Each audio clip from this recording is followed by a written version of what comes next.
right. Hopefully I should be live here and everything should be working. How's everybody doing?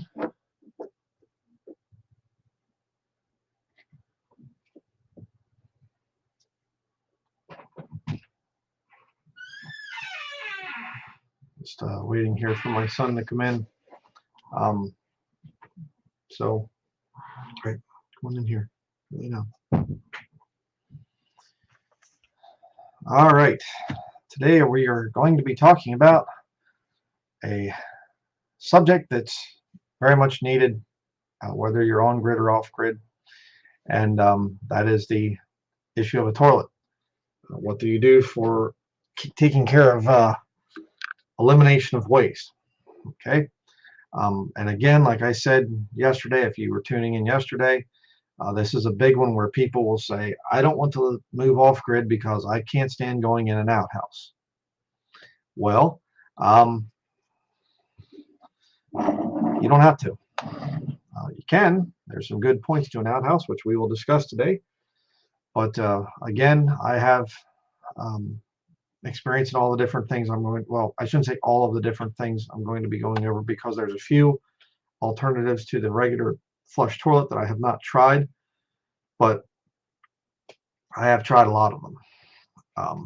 So here we have some flush toilets. I had to use as my user picture this one here. Says solid gold toilet.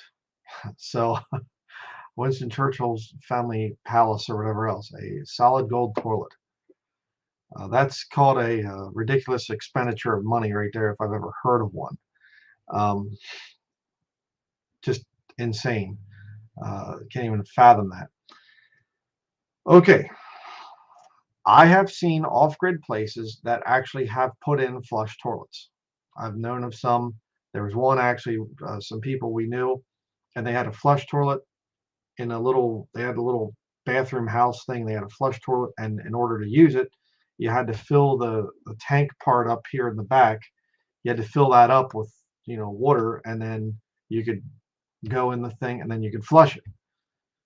And there was no way to refill it. You just had to go and refill the thing with, little jugs of water. I kind of thought, doesn't really make much sense to do that. And it takes about anywhere from 2 to 3 gallons of water in that thing to flush your toilet. Each time you flush it, you're putting 2 or 3 gallons of water down through the system. Well, in an off-grid setup, that's a lot of water to use. Now, if you have a well and you can have it plumbed in and all the other stuff, well, okay, might work out for you.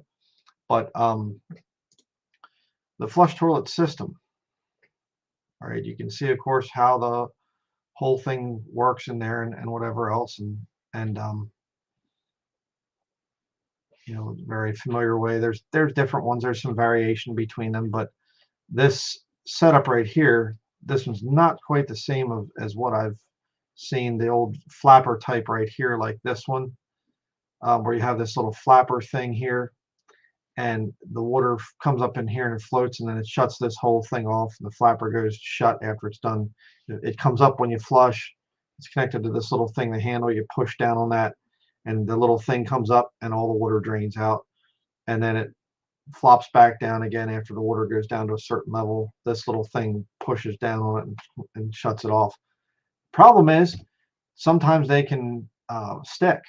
The one place I used to be at there, they actually had, it was very high, like rust content in the water, and so everything would get really covered with a lot of red rust and everything, and iron deposits in the water, and it things wouldn't move properly. So this little flapper thing down in here would actually stick up sometimes if you weren't careful, and you'd leave the room and you'd go someplace sometimes, and it would just stay open and it wouldn't go shut, and so the water would just keep running in and running in and running in. And the one time I was gone for a couple hours and came back, and the thing had been running the whole time. So how many gallons of water were wasted that time, I have no idea. But it's mechanical. Again, anything, when you go simple, right, you introduce mechanical things to it, levers and this and that and all this other stuff, it's all things that can fail, all things that can go wrong. Usually they last for a long time and you don't have a problem, but they can fail and then you have a major issue. All right, so far from being all that great. And the other problem, the big problem with the flush toilet system, is all these different things of septic tanks and drainage fields and all the other things. And you need the groundwater well, which is down in here, the aquifer, and then it comes up through the well. You have an electric pump that comes in, hooked up to your fuse panel and everything. You go in, there's a pressure tank. I mean, that goes up, it runs the water up into the toilet. You have all the components within the toilet, and then you have the plumbing coming out of it, going into the septic tank right here, and then it goes out into the sewage drainage field. So you're looking at the well, that's one, water pump, that's two, the fuse box, that's three inside there, pressure tank inside here, that's four items, the plumbing going up to the toilet, that's five, the toilet itself is six, all right, the plumbing leaving the toilet, that's seven, and then you have the septic tank, that's eight, and the drainage field there is nine. 9 things are necessary to have a flush toilet. If you're trying to build something small and off-grid that's sustainable and whatever else, that can run into a lot of money. And I have heard, again, of stories where people will try to, dig a drainage field and all the other stuff, and they run into all kinds of problems. This place here, actually, I don't really know the whole story, but I think that they were having problems with the drainage field in the backyard. That's why we have an old backhoe out there that I have no idea if it runs or not. I don't know. I haven't messed with it or anything. It's an old John Deere tractor, backhoe, 2-wheel drive one. And they were digging out the backyard.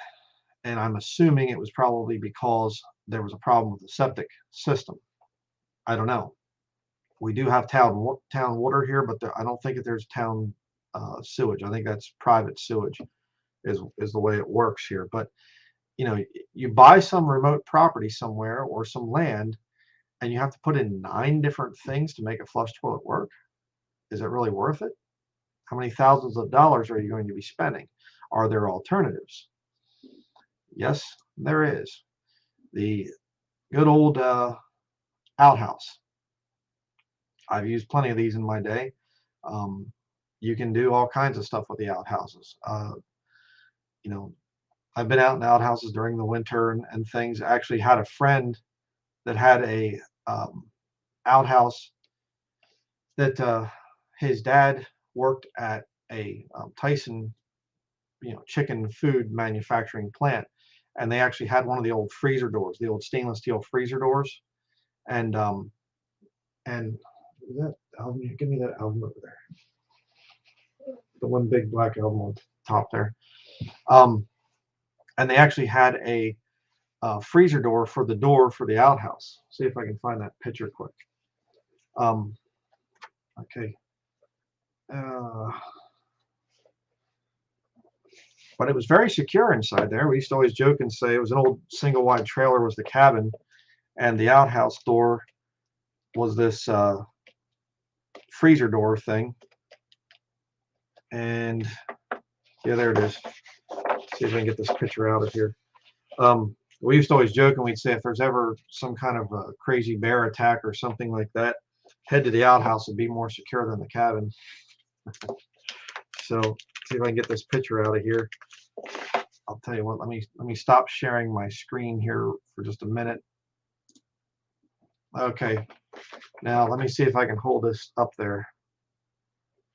There's a picture of the outhouse with the freezer door. So pretty funny, worked pretty good. Okay, back to that. So you can get pretty creative with outhouses. I've been in some very interesting ones, to say the least. My older brother and his wife, they had one built out of logs, actually. I'm not sure if that picture's in this photo album or not. Let me just check here real quickly. Wasn't really planning on putting this into the video, but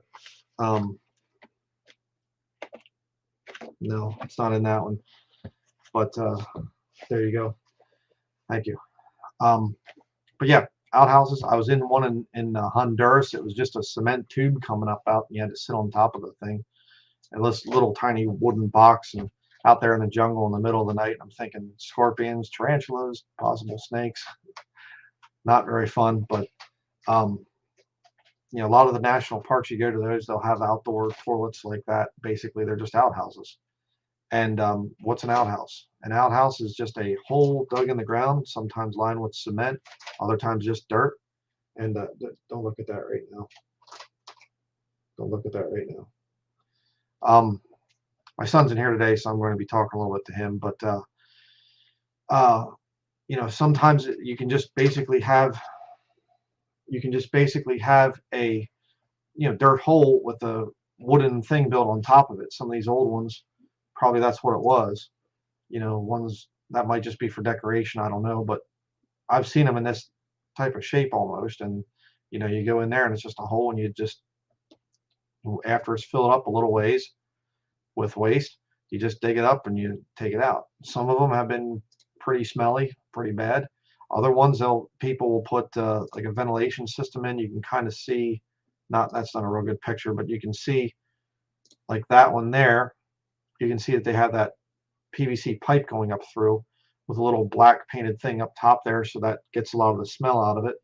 You get them that they're pretty good, that they don't really smell that bad.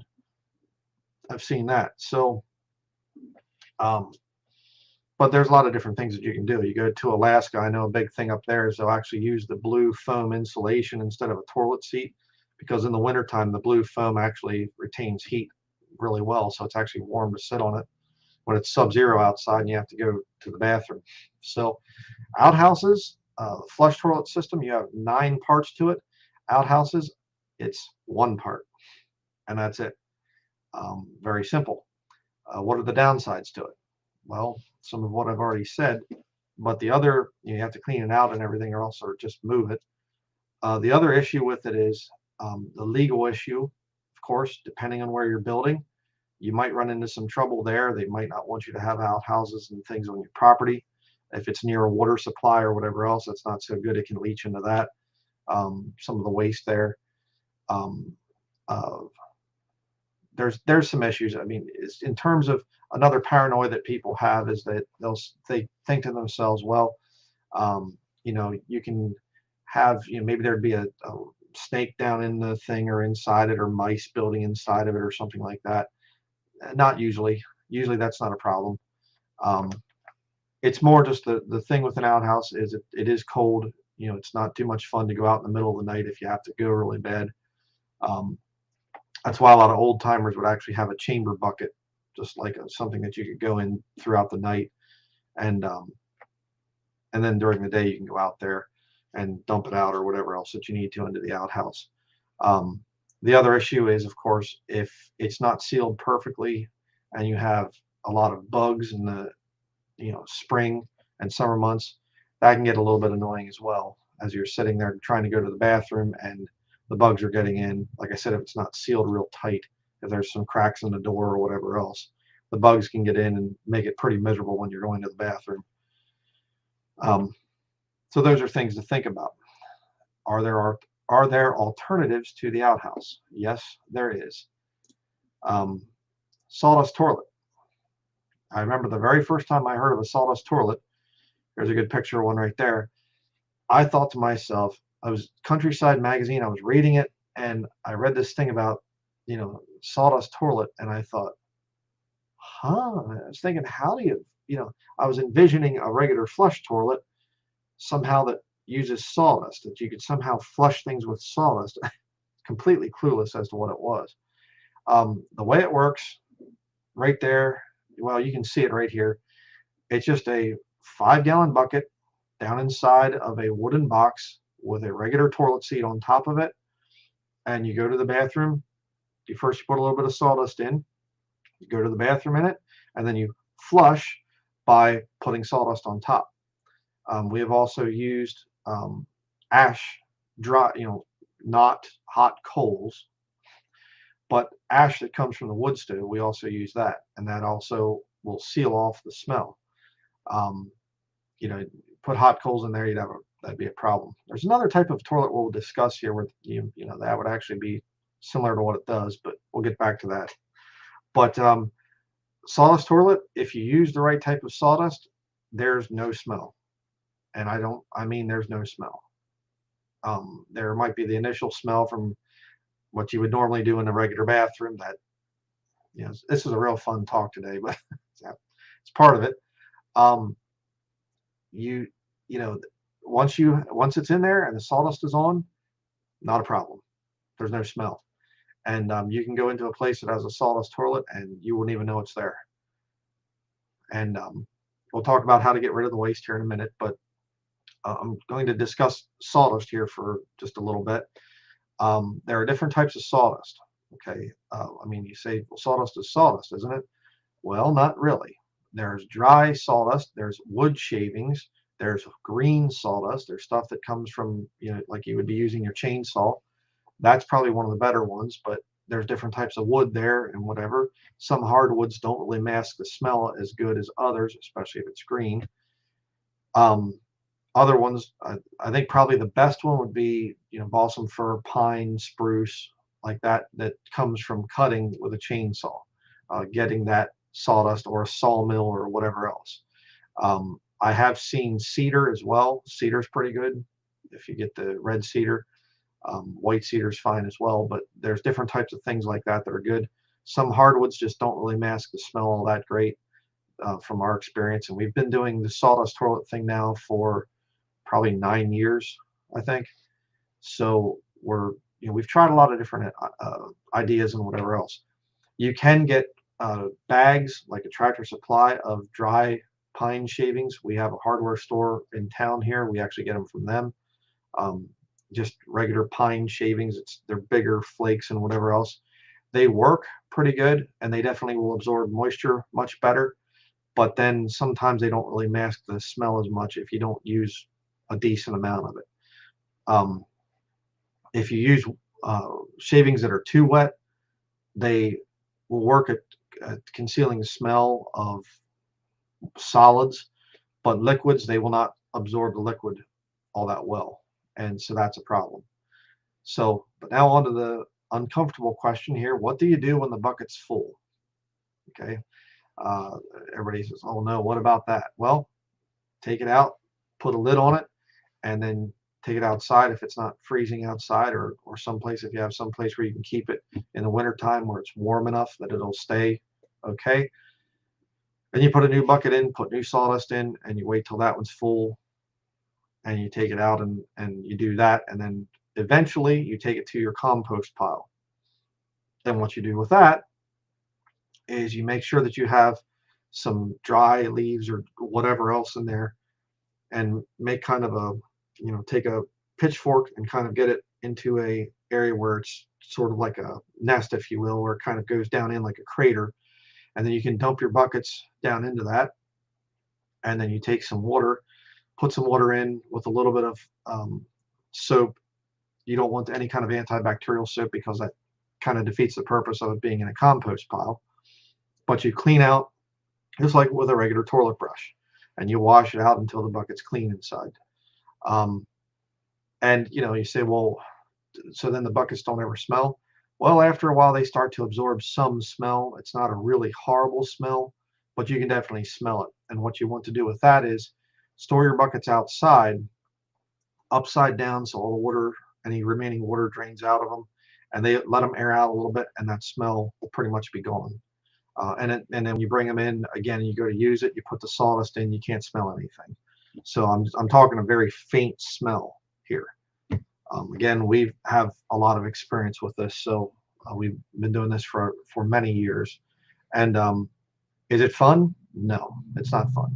It's one of my most hated jobs on our homestead, doing the compost toilet buckets. Oh, when you're done putting the compost out, then you can put some leaf matter over top of it, or sawdust over top of it, or whatever else, and it will compost down into soil. I've seen it in as little as a few months. It'll do it if you have a really good compost pile where you're putting kitchen scraps in and leaves and whatever else. It'll turn into really nice, rich soil. Some people would say, I don't want to use that in my garden. we never have done anything like that. We'll just take it and use it to fill in ruts or whatever else. And it's, just like regular soil. It's just organic, really good soil. Would I grow food in it? No, I wouldn't. I don't think I would. Um, Again, some people say you should wait about 3 years, let the compost pile really go for a while, but you can get a compost thermometer. It's a big, long, kind of like a meat thermometer, but it's longer. And you can put that into the compost pile. And if it's up over 100 degrees, it's going to kill any kind of harmful bacteria. You'll have no problem. And the bugs will get in there and everything else, and they'll take care of it. Worms will get in, earthworms, I'm saying, and they'll get in there and they'll break it down into regular soil. Works quite well. And you say, oh, that's just disgusting. Oh, it's terrible. What do you think happens to your waste when the septic, tank people come and pump it out? They take it to a treatment plant, treat it with a bunch of chemicals, and then put it into the rivers a lot of times, or go out and spread it on the fields. I literally remember when my wife and I were still in Lancaster County, Pennsylvania, we drove, and there was actually a New York City municipal waste septic truck out spreading the waste onto the fields where they grow the crops in Lancaster County. I saw it happen, and it was terrible smelling. It was this dark brown, almost black, coming out the back. The smell was horrifying. It was bad. And then they disc it under quick so nobody notices and whatever, and make some good money. So I get my produce from the nice farmland and whatever else. Well, there's a good chance that they're using, raw waste from the cities. I saw it. I knew about it. They get paid good money for it. So yeah, with composting, it's not nearly that bad of smell. I mean, if you've ever gone to an animal barn or whatever else where you're mucking out the animal building, it's going to smell similar to that. It's waste. You have to do something with it. And if you can compost it, hey, so much the better. It's actually a lot better for the environment. It's a good thing to do. A outhouse is good, and you can do kind of the same type of a thing there as well. I've seen people that actually do an outhouse kind of up on a platform, and then it's sort of, once it's full, it's like a giant sawdust toilet bucket. You just leave it in place, and there you go. And you could actually have an outhouse on top of a compost bin. So that's another thing to do. Again, that there's different things. You say, what about me though? I live in town or someplace. How can I do a sawdust toilet bucket? Well, probably not going to be able to, unless you would be able to do maybe just one for emergency purposes or something like that. Most people are going to have some phobias about you putting your own waste out with sawdust in it into the backyard with your kitchen scraps or something. It does put off a smell at first until it's covered. So that's what we have done for a long time. What about another option? I said about burning. Here's another option. A incineration toilet. Okay, you can actually, I knew of a cabin not far from here that actually had one of these, that you go into the thing for a while, and then after some time you can push an incineration thing and whatever else, and it basically will burn it, and it goes up out of the stovepipe and out it goes. I don't have any experience with one of those. No idea how well it works or if it puts off any kind of really weird smells. I can't imagine it would smell overly great coming out of there, but I don't know. Another type of composting toilet, you get these bigger ones like the Sunmar type, and they have, the that goes down into a bigger tank downstairs, and there's all kinds of ventilation systems, and you can go down and you add peat moss to it and a bunch of other things, and probably works pretty good, I would imagine, but they're really expensive. You can see a lot of the prices here of these, over $1,000 for a lot of these toilets. Some of them, you get the entire system like this one right here, you're looking at a couple $1,000s. Now, is it cheaper than putting in the whole, sewage draining system and all the 9 parts of the flush toilet system? Is it cheaper? Well, yeah, this is probably cheaper here, But you know, a 5-gallon bucket with a luggable loo lid, you can just luggable. I'll just do that real quick here.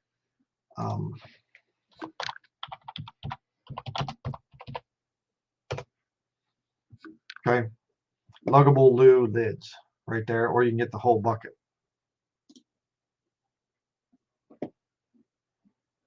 So you can see it right there. That's what it is. It's just a regular 5-gallon bucket. You can go to any of the big stores, Lowe's, Home Depot, whatever, Tractor Supply, places like that, get plastic 5-gallon buckets, get a luggable loo lid for the thing, and there you go. But that's a whole lot cheaper than something like this. You know, almost $2,000 for that one from Cabela's. Again, something to think about. There's, you know, I've known of people that have outhouses and composting toilets. You can do that. It doesn't all have to be, you know, just all one or the other. You can do that. I mean, we use most types of toilets out there in terms of outhouse and sawdust toilets. We actually took the toilets out of this place because of being hooked up to town water, and the plumbing system here, I don't know what's going on with it. The one pipe in the basement is cracked and falling apart and everything, the one sewage drainage pipe, and so we just said, okay, shutting down that system. We're not going to use it. I don't know what the case is, why they're digging this huge hole in the backyard. So we don't mess with it. So those are the different options. I don't really know of any other options for getting rid of waste. If anybody has any other options, you could tell me about that. But I think that composting your own waste is a very smart thing to do. Like I said, we've been doing it for a long time, and you know, I could show somebody scientifically that, yeah, let me take you here to where the old piles used to be that have now composted after years of being used, and it's right back to very rich organic soil now. You can't go and dig it up and, oh, there's toilet paper and whatever. It's all gone. And you know, of course, your kitchen scrap waste too, you can put it right in there. One thing I will say, that one downside to the thing of you know, composting your kitchen scraps with the sawdust toilet type of stuff is sometimes you might have a bear or something like that that gets interested in the kitchen scraps, and they might get in and get a little bit messy with the other stuff as they're digging for the kitchen scraps, which, you know, black bears are famous for that. They love, you know, scraps from food and whatnot. And so you have to be careful with that. But other than that, that pretty much covers it. I just think that the flush toilet is a recent, you know, fairly recent invention. Actually, I watched a documentary on the whole thing of the history of toilets, and they don't really go back that far. The ancient Romans, of course, had their aqueduct system, and they had big public toilets, and you could basically, it was just a hole in a bench, and you went to the bathroom and there was water running underneath it, and it was smart in that it went right down into the hole and the water washed it like that, but then it went out into the ocean eventually, out into the rivers and everything else. That's a dumb idea. And you think, wow, they were so primitive. Well, when I was in Honduras, the one little town there that we were in, there were people that were basically running their waste from their toilet down into the river.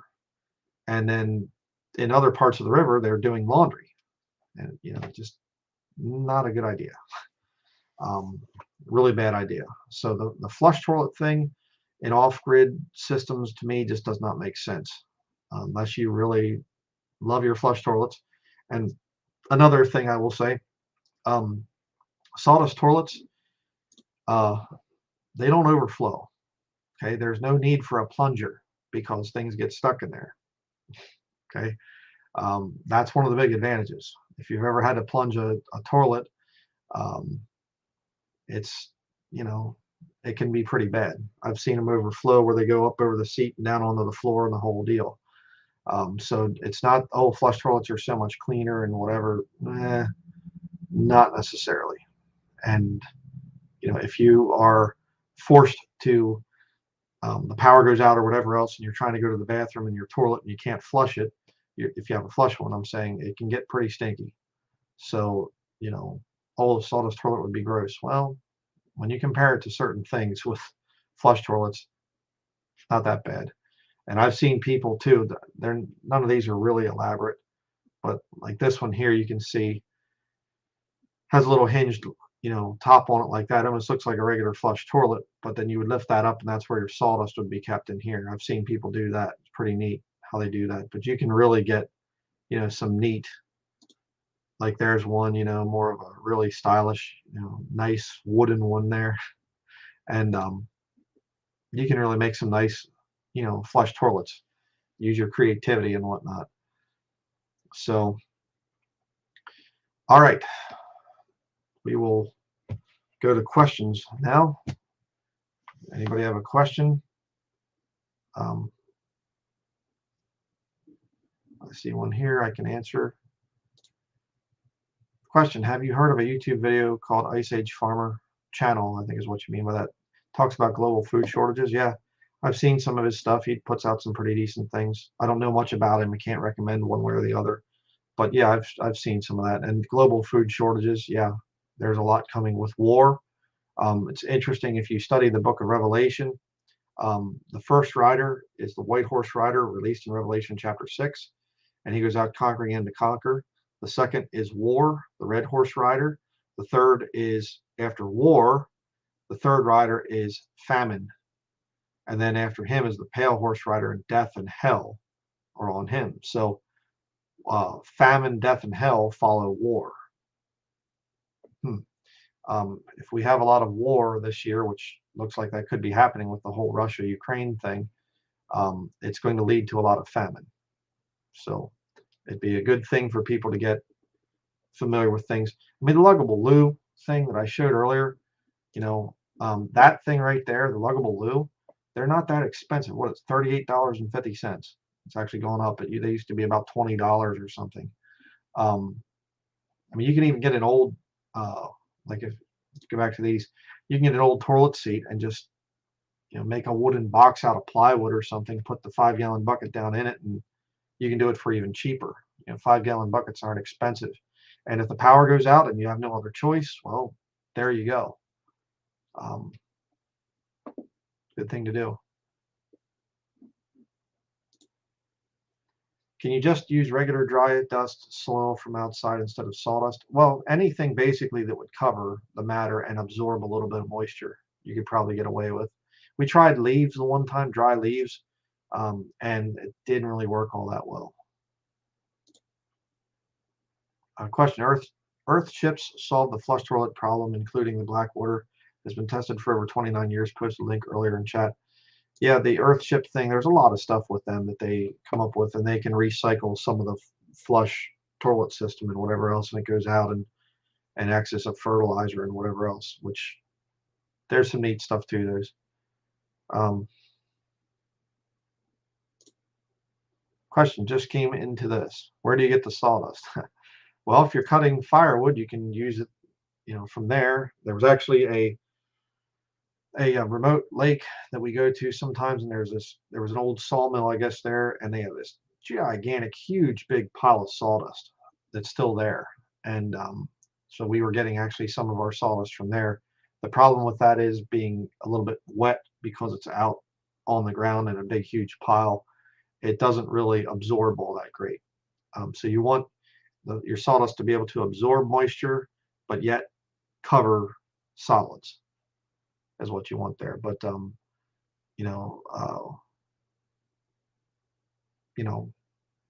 you can use other types of things that have those same qualities. They're dry enough to absorb the moisture, but heavy enough that they can cover the waste.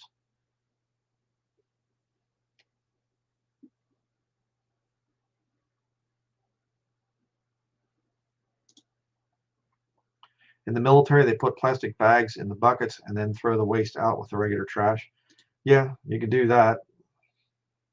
I mean, that's one thing that you can do. I mean, people throw out the baby diapers and whatever else. So technically, I guess if you're in the city and you had to, you could just line the plastic bucket with a bag or something and do your waste in there, and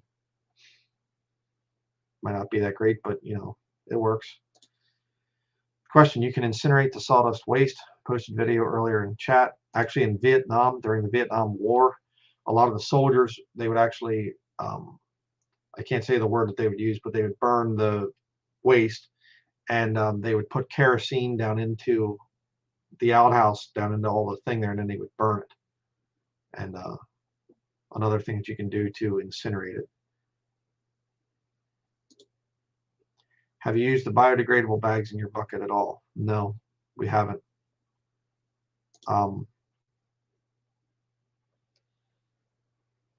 So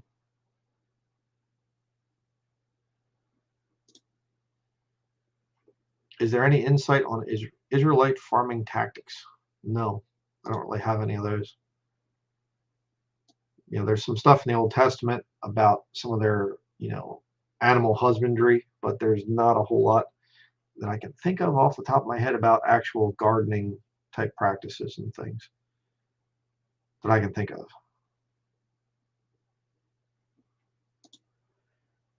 We use pine shavings from feed store and chicken coop at Big Hill for $5. Yeah, you can get them. They're pretty cheap. I mean, it's a big bale of it. I think you missed the word "b" there, but it's a big bale of it. Maybe what, 3 feet wide, maybe 18 by 18 and 3 feet wide or something, or 3 feet long. Excuse me. Question: what is the bucket made of? Plastic. You can use just a regular plastic 5-gallon bucket.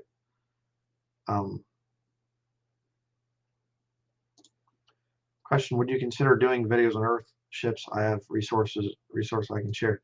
No, because I don't really have any experience with it. If people want to look into the Earth ship thing, there's some really fascinating stuff out there. Look it up on YouTube or whatever else. I mean, it's something to look into if people are interested in that. But it's not that I'm not against it or anything else. It's not something we have built, and I don't have any experience ever being in one, so I can't speak with any authority on it. It's better for other people to experience it.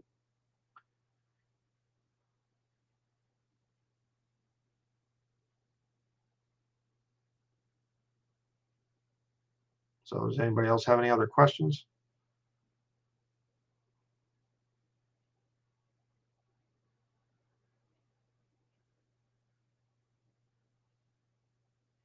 Like I said again, if you could just write question before your actual question, that would be good.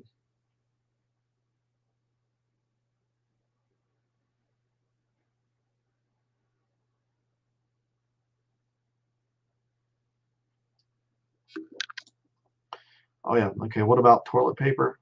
I think is what you meant there. Yeah, toilet paper. We just use regular toilet paper. If we have, you can also use a paper towel, like a dampened paper towel.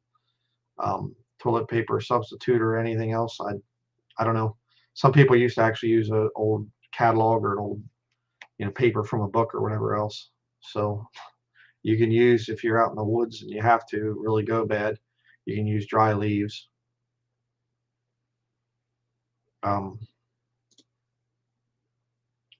Question: can you use sawdust toilet or plain bucket while camping? Yeah, you can do that. Absolutely. Another good thing to do.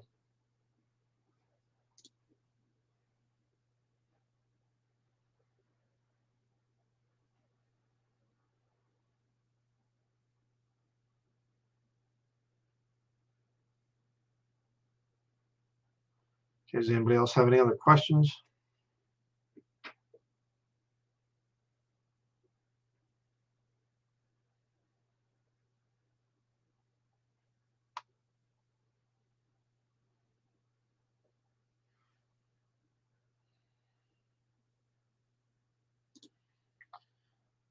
Okay, I just tried to order the bags for the Lou, and the default shipping was to Californication, and they won't allow it.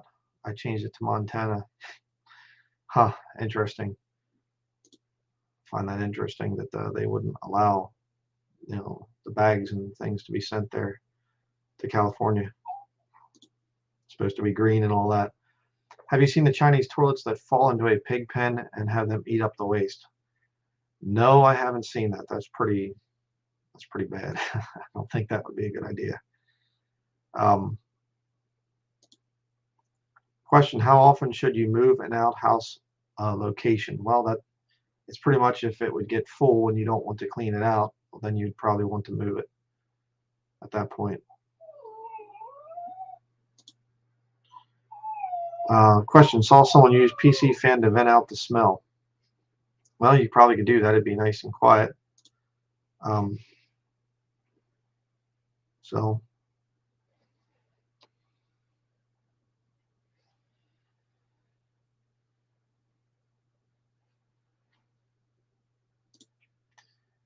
question: what if you became a Christian when you got too sick to work?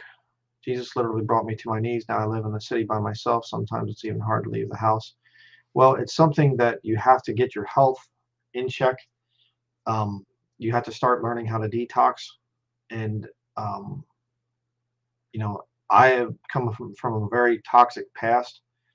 And it's just a matter of, cleaning up your diet, praying, and asking the Lord to help you get out of that situation. And just trusting the Lord, and He will get you out of it in His timing.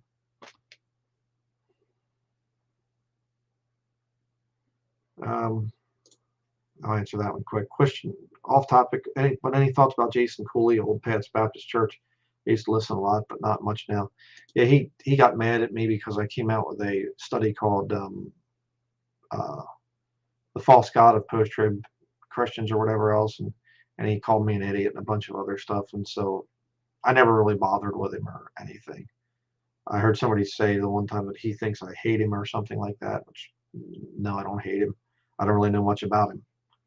I don't really follow his, what he does with his life and whatever else. So,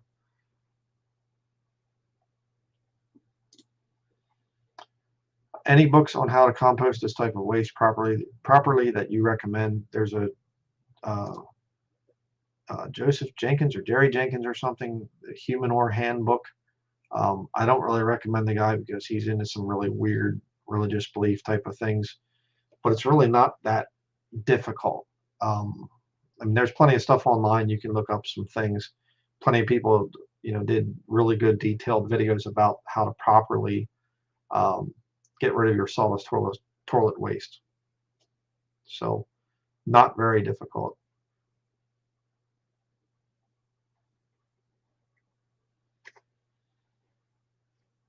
So,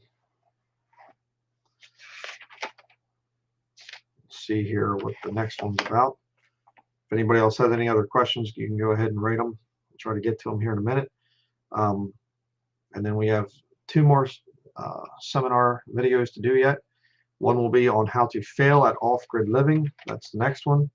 And then the one after that will be the future of old paths living, going even farther than the off-grid.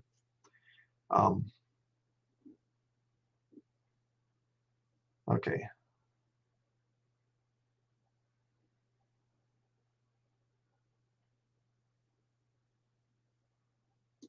Okay, I'll click on this one, I guess. Off topic also, have you looked into microcurrent stimulation for your eyes? I am using a machine, and so far I'm having success with my diabetic retinopathy.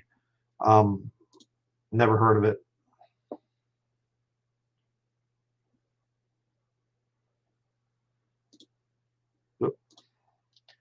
There's a propane version of the incineration toilet, could use biogas. Yeah.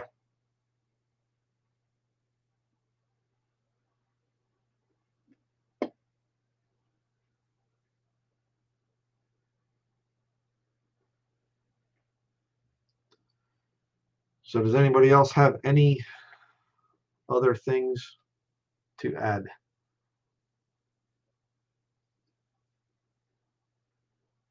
Or ask or anything else? Did I miss anything? There were some things I did miss there, so.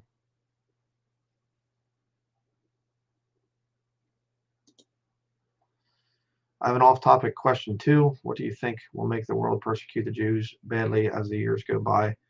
Right now, they're building a new Nazi movement here in America, the alt-right movement. I'm probably going to be doing a video about that in the future. Um, Prophetically speaking, the Jews are going to be pushed out of this country. So it will be, they'll probably blame pandemic type of stuff on them or economic type of stuff on them. They're going to blame something big because right now they're stoking the flames. People are getting angrier all the time.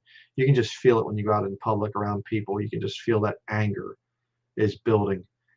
There's, you know, perilous times shall come, as the Bible says. So we still have a few minutes here yet, so I guess I can just, if anybody has any questions, go ahead. Just doesn't have to be about the off-grid thing. I think we've covered the topic. No pun intended there with the, the covering the topic, like covering it. But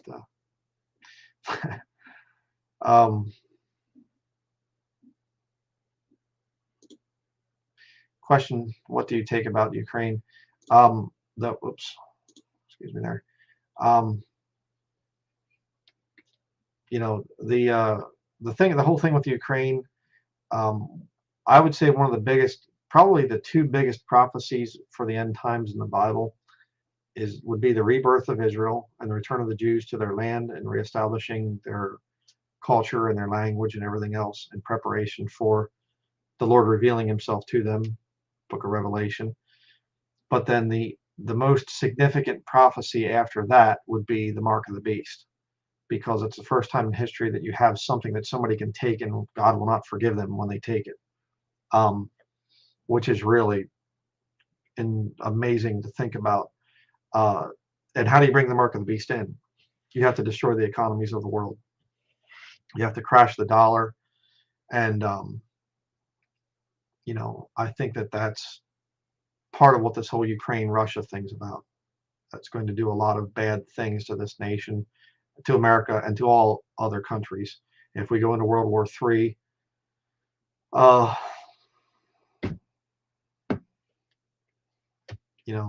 that's going to really do some stuff to the economy. So,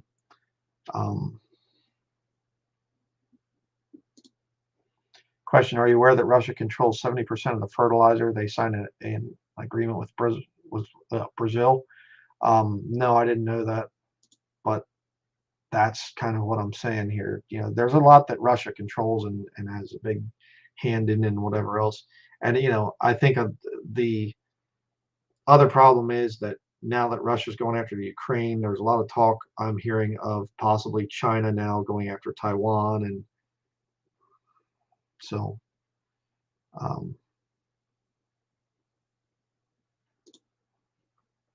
off topic, but what does Matthew 21-16 mean with the man that is an householder and his hired laborers? But that's a bit too big to get into here on this.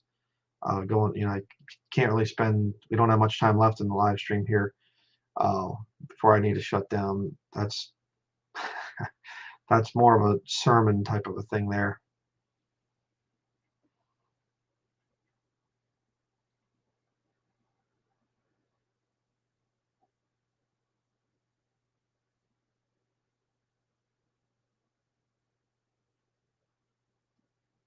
So,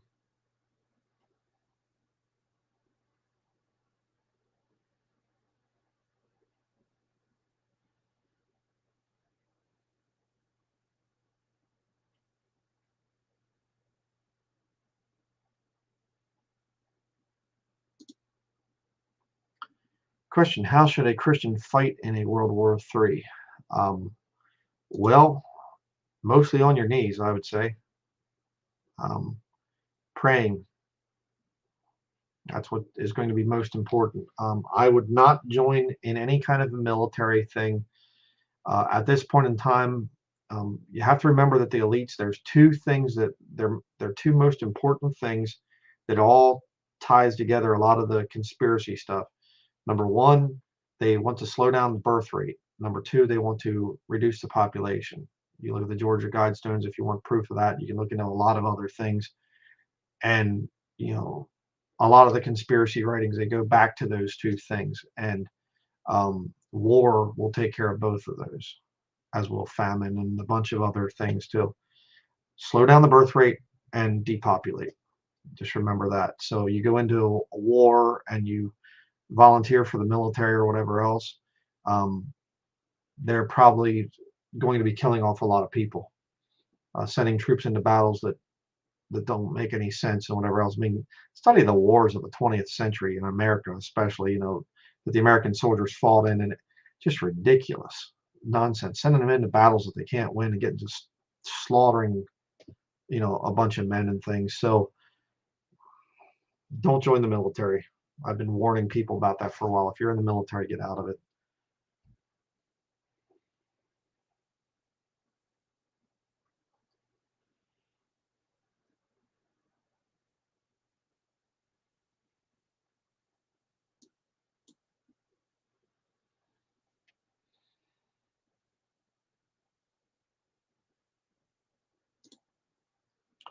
Question: do you think false Christians are the ones that die in war? Well, I don't know. I can see the argument for that, but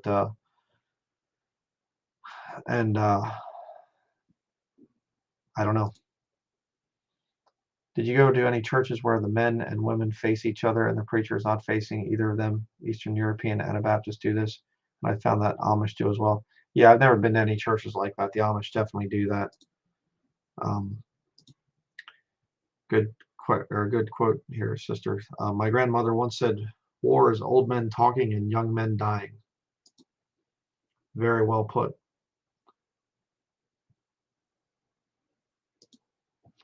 Um, Concerning war, what if you are drafted as a Christian? I heard that a lot of the Russian troops in Ukraine are drafted. Um, Again, you just have to pray about that. Um, you know, I know a lot of men in the past would have done the conscientious objector thing or whatever else, where you don't get put into a frontline combat thing or whatever. Or, you know, that it's something that um, you really have to pray about. Um, because I just think that it's going to be a bloodbath. If it goes to World War III, it's going to be a massive thing of exterminating huge numbers of people. So you go into it, I think it's probably going to go very bad, you know, and that might be the Lord's will. You may, you know, go into it and try to witness and preach the gospel to people and things. Um, I don't know. I'm too old to go into a war, you know, unless it would get really bad, I guess. You know, then they might go after 46-year-old men. But I'm not going to be going in. My son's too young. My wife, they wouldn't want her back in the military. They're probably glad to get rid of her. So, is it wrong to tell people not to go to church? No, it isn't. I highly recommend it.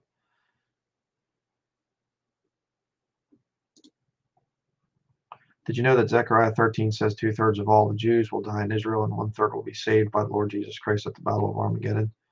Um, you know, I haven't studied that portion in a while and things. Oops, haven't studied that portion in a while, but um, yeah, it's going to be, that's probably the numbers. It'll be close to that. Um, Another good statement there. My grandma always said, it's a rich man's war and a poor man's fight. Grandmothers have a lot of wisdom a lot of times there. So very good as well. Do you think they'll plan something against us so they hide the rapture as much as they can? Yeah, I think so. I think till the catching up actually happens, the rapture, I think there's going to be very few Christians left at that point in time. They which are alive and remain, you know, the remains there of it. Just a theory. You know, again, people, you know, oh, Dunninger doesn't teach imminence anymore. No, I don't. But you know what? If the Lord would say to me, when do you want to go? I would say today. I'd like to go today, but I think that there's more work for us to do before we leave. Um,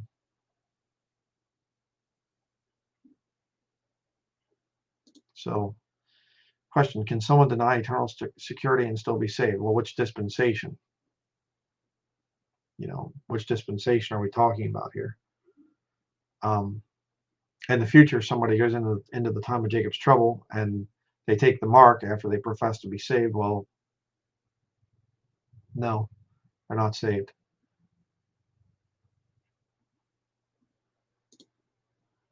Ukraine is full of Orthodox Christians, idol worshippers. In other words, judgment. Yeah.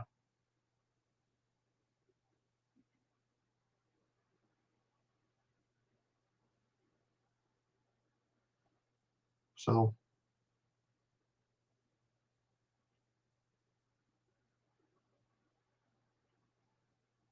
okay.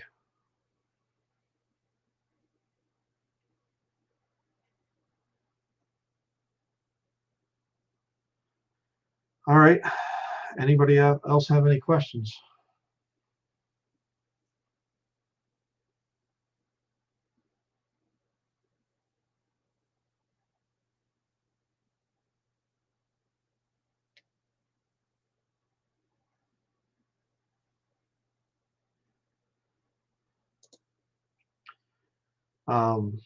More of a statement to what you just said. I really enjoyed that video of yours saying all things you will miss from this world, like watching people being saved. Yeah, a lot of people didn't quite get what I was trying to say with that, but yeah.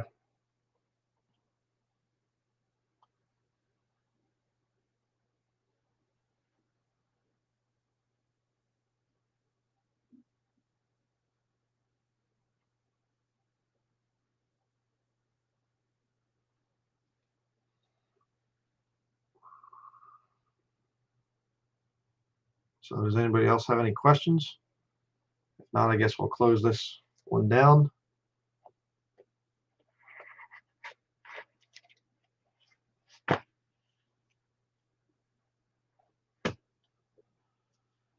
So, all right. I guess we will end this one here, and we will come back 2 more videos, 2 more days. Been a lot of work. Again, if you could hit the like button, if you're not subscribed, go ahead and subscribe. Appreciate that so the video gets ranked. You could leave comments as well below the video. Whatever, I don't make any money. I'm not monetized, but you know, it just helps the videos to not disappear into whatever, you know, unwatched video YouTube land or something. So like I said, tomorrow we will be talking about um, how to fail at off-grid living, because I've seen that with people. So that is going to be it. And I guess we'll see everybody tomorrow. And let's keep praying about what's going on in our world. Um, and keep studying the Bible. So that's going to be it. See everybody tomorrow.